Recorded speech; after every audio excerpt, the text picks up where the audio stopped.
Imagine building your whole dream with someone you trusted like a sister. You shared secrets, struggles, ate from same plate. Then one morning, she's gone with your idea, your name, your place. No text, no call, just the echo of everything you built together. This is a story of betrayal. Quiet, sharp, heartbreaking, like salt in your tea. And the worst part, you never saw it coming. Anita met Boma in the first week of boarding school. They were two strangers in matching uniforms, thrown into the chaos of bunk beds and mosquito nets. It wasn't friendship at first, but one night, when Boma shared her last biscuit with Anita, something changed.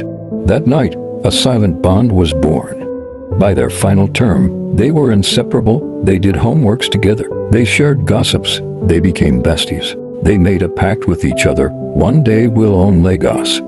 They both applied and got accepted into the same university. And they moved into a tiny apartment in Yaba, where they started. The walls were thin. The dreams were loud. They called it the factory. They filmed comedy skits together, edited tutorials, and shared stories that made strangers laugh. Slowly to girls, one hustle became a name. Anita attended a concert. That's where she met Maid. He came like a whisper in a crowded room, well-spoken, dressed clean, with ideas that felt bigger than anything Anita had known. He said she had a voice that shouldn't be wasted. Sometime that week, he gifted her a microphone and a velvet box, with a note that said, "Start a podcast. People need to hear you." Anita kept it quiet about Maid, not out of spite. She just liked having something that was hers. Boma didn't ask, and she didn't tell. Some silences felt safe. One day, when she felt things are moving to next stages between her and Maid, she finally told Boma about him. The room went cold. "Be careful," Boma said. "Men like that don't invest without expecting return." Anita gave what Boma said a thought, but she laughed it off. Something inside her trusted Maid. Besides, wasn't Boma always overprotective? But deep down, something flickered. One weekend, Anita traveled for a shoot. She returned to home to find the apartment nearly empty. All the things Boma bought herself gone. Curtains, clothes, laptop, all gone. There was no sign of break-in, just absence. So she ruled out robbery. It was like someone had carefully packed their life and erased themselves from hers.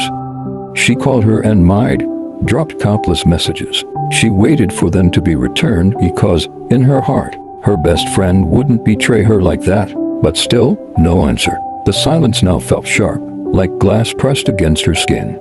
One day while scrolling on the internet, she saw it, a podcast ad on her feed titled, "The Hustle Diary with Boma." The whole thing was her concept, her words. She stole her dream. Boma's voice filled the intro, her laugh, her tone. But that was not the heartbreaking part. At the bottom of it, the word she read hit like a blade. The name of the executive producer was Maid, her own Maid.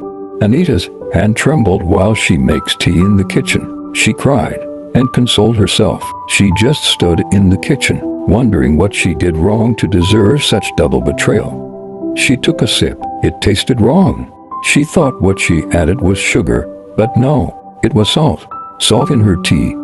Then, weeks passed. Anita quietly disappeared from the internet. No more videos. No explanations to anyone. Just her and her silence.